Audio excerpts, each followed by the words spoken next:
Hey folks, welcome again to another video. I've been excited about this one. As you well know, if you've seen my other video on the unboxing of this bad boy, we're going to do an overall overview, review, and demo of the Glarry GST HSS Sunburst guitar. Try to say that 5 times fast.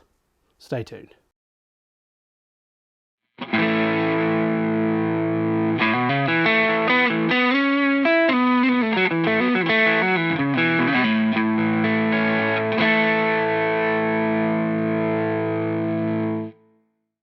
Hey folks, welcome back. Eric Beatty here once again for another gear demo and review for you. I have here with me the Glarry GST HSS guitar in Sunburst, which I previously did an unboxing on, and you can watch that video somewhere up in here probably. I'll leave a card for that so you can watch that. Links will also be in the description below, so check those out. The last video was first impressions. This is going to be the overall impressions and a little bit of a demo and review of this guitar. So without further ado, let's get into that. Now, when I first got the guitar, I knew immediately that I was going to need to set this bad boy up. And when you get this guitar, you'll definitely probably have to have somebody do that for you if you don't know or are not familiar on how to do that yourself. Basically, I'll give you an idea on the screen. I should leave a picture here of some of the ideas and some of the things that I went over. Some of them are not listed, but that's the majority of the things that I wrote down for myself, and maybe will help you as well when setting up guitars in the future. Some things to look for and some things to tweak. Some things that had some issues for sure when I first got this guitar was the spring claw in the back. It has 3 springs and they were pretty heavy tension, I noticed immediately. The reason for that is I actually took off the back plate and noticed that it was screwed, the claw was screwed all the way to the back of the guitar, which is for the most part not a good idea. What I like to have is a little bit of a floating point for my tremolos. Usually, I don't know, maybe a 1/8 of an inch, if that. And so all I did is I just loosened those screws and kind of retuned until I got the right tension that I wanted to. The strings on this was pretty much terrible. They were definitely rusted out and everything, so I changed these. They include a pack of strings. This is actually a kit that comes with an amp, a tuner, pack of strings, a guitar strap, and a few other things. So it doesn't just come with the guitar, but I'm only going to review the guitar because that's all that I'm interested in myself. I just went ahead and loosened those springs, like I said, and changed the strings and did a full setup and everything. Once this tremolo was where I wanted it to be, then I went ahead and changed the strings and did the full setup. So now I can get a nice action a little bit after doing the truss rod and different things like that, and I've got it set up kind of the way I want. So the claw was definitely an issue. The truss rod, it was pretty much flat, so I had to put a little curvature in there. The action itself, I've tweaked that just a little bit, just to get a little bit more better playability. And I polished the frets, went over the whole thing. And here's a cool little trick, if you didn't already know it. The volume on this guitar was a little speedy. I mean, it was really quick, as are the tone pots as well. So what I did is I cut a piece of sponge, just a little bitty piece of sponge, that hadn't been used before, so it's still squishy, and kind of cut it into a little circle so it wouldn't be able to be viewed, and punched a hole in the middle of it and pressed it on the pot, and then I put the volume knob back on here, and now I'm not turning down my volume each and every time I try to play guitar. So that's a good little plus and a good little tip for you out there who didn't know that before. So after all that was done, I took it to my luthier. By the way, that's Steve over at Custom Fretted Instruments, and I'll show him playing this guitar here in just a little bit. But I took it to him to get a second opinion because I've done all that I could do with it. You know, I've got the intonation in there, I did the truss rod, polished the frets, different things like that. And basically, in his words, when I showed it to him and I showed him the issues that I was having, he basically said that there was crazy fretwork on this guitar. Now, I'm not speaking for all the Glarry guitars, not necessarily this model either. You could get a totally different model. I don't know how consistent they are across the board, but this particular model had some fretwork issues. And if I was to give you an example of that, here's what this sounds like. That's just coming from the camera audio. That's on the, let's see, for me it's on the 7th fret and the 10th fret.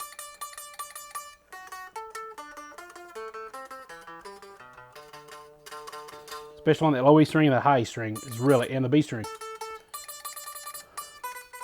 is really getting that. And so what he told me was that the fretwork was definitely needed to be done. And by the time I got all the frets done the way they needed to be, it would probably cost another $150 to $200. I did not want to have to do that. I actually took it to him to set it up, kind of a budget setup, but we didn't really do much of anything to it. I even took a hammer, a fret hammer, and kind of tried to pound the frets down a little bit to kind of help, but that didn't help us either.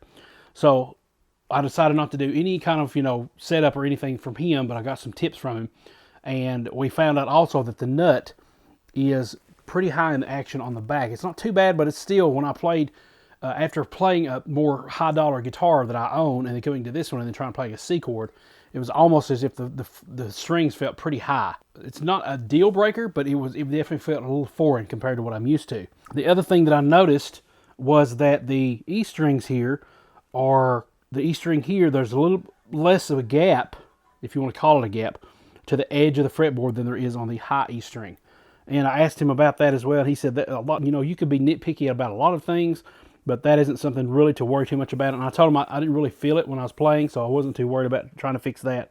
The other thing was, for me, the neck is a little bit thicker than I like, but it's definitely playable, and it's very slick. I don't know if it even has a finish on it. What I did is I sprayed a few coats when I was setting this up of that Tone Finger Ease spray that I like to use. I used a few coats of that, and it didn't completely coat it or anything like that, but I use that anyway on my frets whenever I'm playing.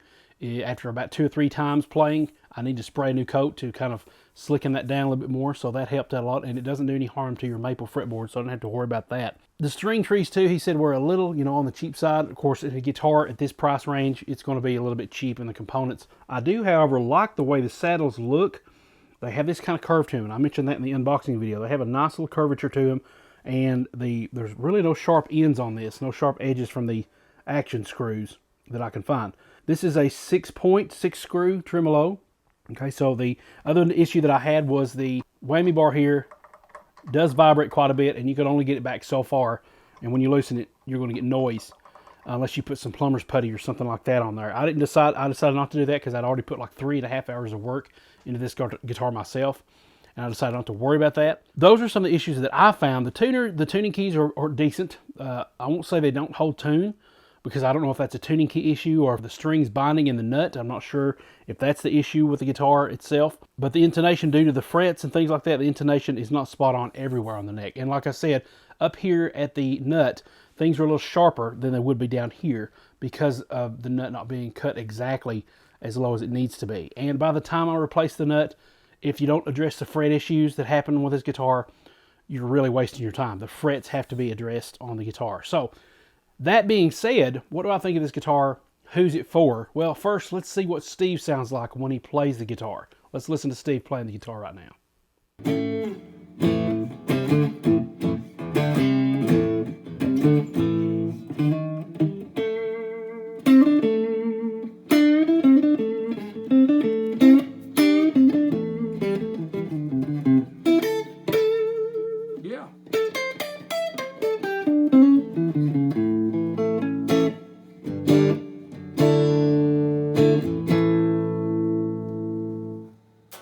Yeah. Okay, now as you can see, Steve made this guitar sound very well. He made it sing like a bird on that old Fender amp he had. Nice sound on the single coils and the humbucker. I must say, I like the tone of this guitar. I like the tone of the pickups. No doubt they're a little cheap model pickups, but I do like the tone on these. I like the way they sound. Matter of fact, before I get into the Who's It For section of this, let's go ahead and play a little bit and see what we got going on. I'll start with the neck pickup, and then I'll move my way down to the humbucker itself.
Now let's see how the tremolo stabilizes or stays in tune while we're doing some dive bombs here and some different things. Now, I don't expect it to stay in tune very well at all.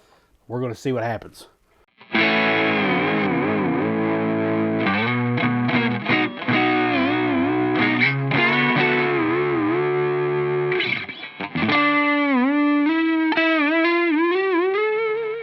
Let's go the other way.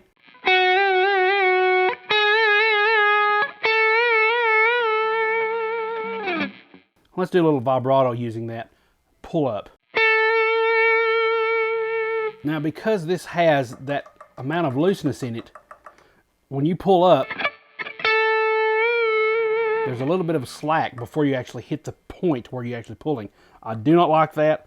I think this tremolo system should have been done a little bit better, but like I said, if you put maybe some plumber's tape in that, it might function a little bit better. I'm not sure. As it is, I don't like the way that the whammy bar functions.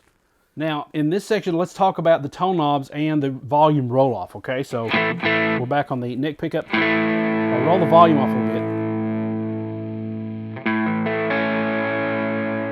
More.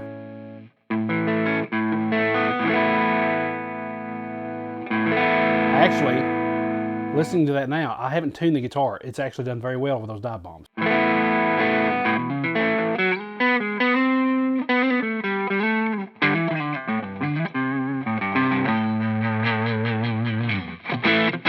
You might hear that buzz there.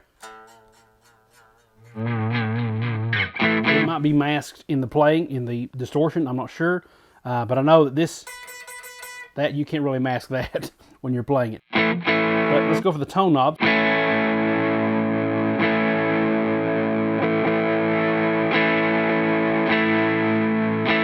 And let's just go to the middle pickup so we can hear the tone knob on down here. It's not wired to the bridge. It is definitely wired to the neck and the middle pickups here.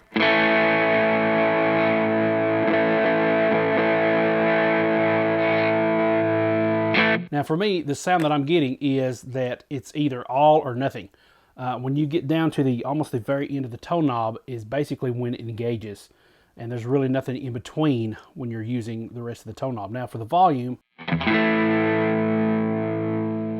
it does have levels. So I like that about it. From some other reviews, I think that this has little dime-sized pots, and I'm guessing that it uses 250K. There may be a 500K pot in the bridge. I'm not for sure on that. I didn't open everything up to check what's inside.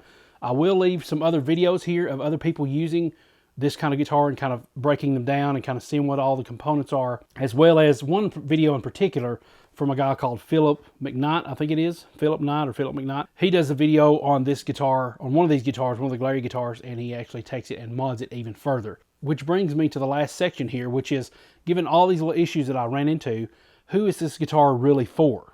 Okay, so who is this guitar for? Well, if you're a teacher and you want to teach students, I know myself when I was in private lessons and I was doing private lessons for other students, I would like to have a very cheap guitar that I wouldn't worry about getting beaten and banged up if I had to take it with me in a case or whatever, and just having something with a different sound like the HSS pickup configuration. I think it's a great guitar for teachers looking to get a decent guitar that they can use to teach students. Like I said, you're not going to spend a whole lot of time, once you get it broke in, once you get good strings on everything, you're not going to spend a whole lot of time trying to get the thing in tune, and it will pretty much keep tuned. At least this one has, after all the whammy bar stuff, which was very interesting to me. There is actually another good tuning video that I'll recommend here, and probably leave a link here, or a card, by a guy named Fredua. I think he's an Italian guitarist, and his channel is Fredua TV, I think. And he uses a very interesting tuning technique that involves the whammy bar to help it stay in tune. Okay, now when I'm setting up a guitar though, I make sure to use Rene Martinez's Graphit guitar lubricant. I put some in the nut, I put some under the string trees, put some at the saddle. Anywhere the string is making contact, I will put some of that Graphit to kind of reduce the tension here, and so that the nut doesn't bind at all, so I don't have to worry about that. So teachers is one area, like I said. Another one is, if I asked Steve, my luthier, I asked him, well, would you think this would be a good alternative to buying an actual guitar kit where you build everything yourself? And he said it would be a pretty good substitute, because basically you're getting everything you need. And I'll have to tell you, for me and myself, just getting the pickups at this price, at the price point that I got, is a steal of a deal for me. They sound good. There's just a minimal buzz in the single coils. I've got the gate, I think I've got the gate engaged on my software here, which is Helix native. So that may be the reason you're not hearing anything.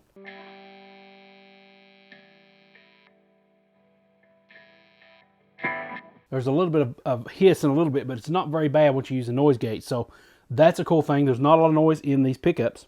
But like I said, for the price, just the set of pickups alone is worth the price of the guitar. And not you're getting the body, you're getting the amp, you're getting all the accessories with it, and a decent playing guitar if you're a teacher, somebody that wants to build a kit, or some of these others that I'm about to list. So a kit can typically run about $200 to $400 depending on where you look. So you're getting this guitar, and if you decide you want to do all the fretwork yourself, if you're good at that, and you want to spend the time doing that, and you want to kind of use this guitar as a project as well, by all means, I recommend this guitar for that as well, okay? Because there's a lot to be said about the different components and things that you can use in this. You can completely refret the neck if you want to, so that's a good detail that you can pay attention to, and kind of make this guitar your own Strat kind of copy that you want to make it into. And I think, if I'm not mistaken, this may be routed out for a humbucker position as well, so you can add another humbucker here if you decide to do that. So the other people that can benefit from a guitar of this type, as I've already said, are the people that are into modding.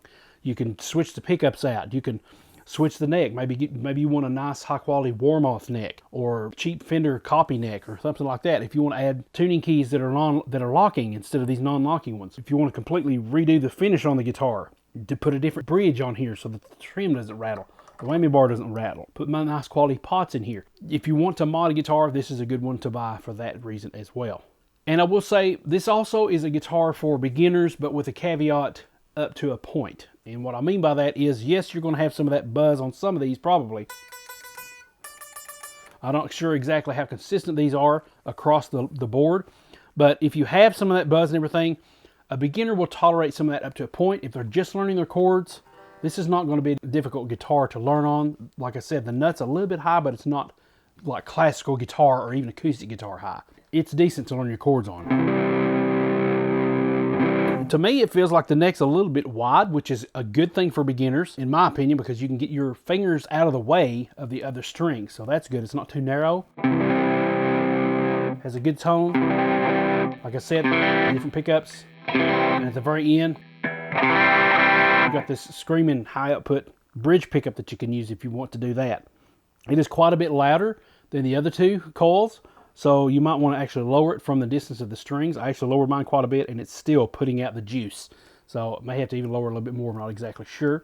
So beginners, but here's the caveat. After a few months, they will probably want to upgrade. In this sense, beginners can use this guitar to start with. Then maybe once they're done with this and they upgrade to a different guitar, you can either sell this and you can mod it. You can use it for yourself if you're an instructor and you want to go out and teach other students, like I said earlier. So all those different things that applies can still apply now. After the child has outgrown the guitar or decided to move on, you can use this guitar for your own personal pleasure. I will say that this guitar is not for professionals or people maybe touring or people using this to record in the studio, whether it's home studio or professional studio, because those issues before, without getting fixed, will come across in your playing, and you will definitely get frustrated with it. If you're even intermediate and you don't want to use this guitar for the other reasons that I've just mentioned, then I wouldn't recommend this guitar for you.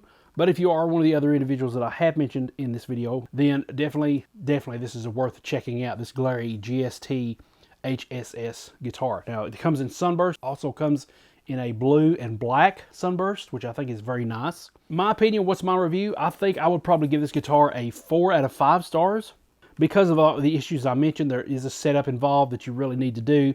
And if you're, like I said, if you're good at that and you want to set it up for your child or for a beginner, by all means do that. And there's other issues that I mentioned, some of which were easily fixable, like backing the claw off so that the springs will be looser and be more balanced with the string tension so that I could have a floating tremolo here. If you're the type of person that wants it to be hardtail, then yes, crank that claw up if you want to. Just enough though, you don't want to do it all the way into the body, but do it just enough to where it is resting. And when you're bending a string,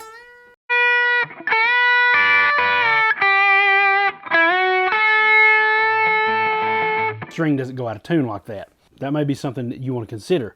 That's all personal preference though. Like I said, this is a kit. It comes with accessories, not a build kit, but a kit that comes with different accessories. And this is available with the links in the description below. If you decide to purchase this or even take a look at it, please do so using those links below. They really help the channel out.